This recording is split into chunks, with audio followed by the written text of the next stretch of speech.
Good day everyone, I am Romel Jeremiah B. Trinidad, and today we will be discussing about the optical characterization and elemental analysis.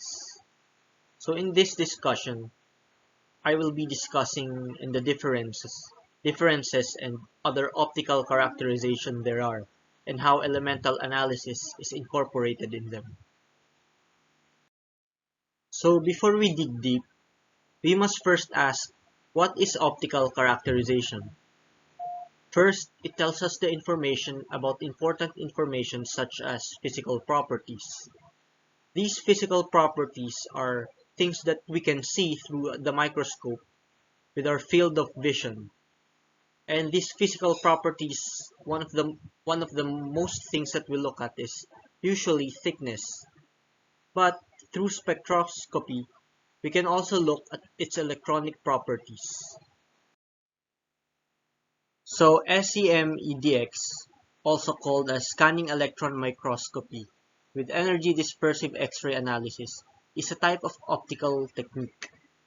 So SEM alone provides detailed high-resolution images of the sample by rastering a focused electron beam across the surface and detecting secondary or backscattered electron signal.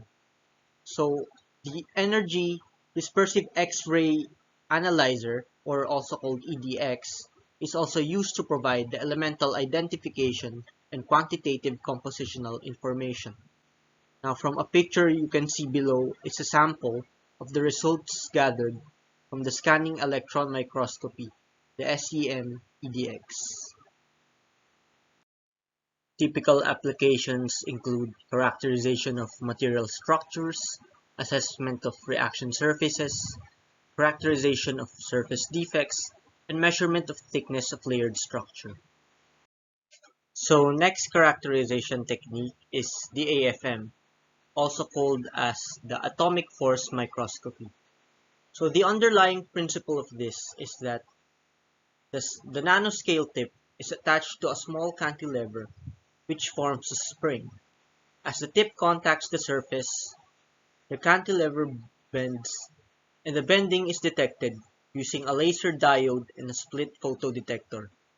This bending is an indicative of the tip sample interaction force.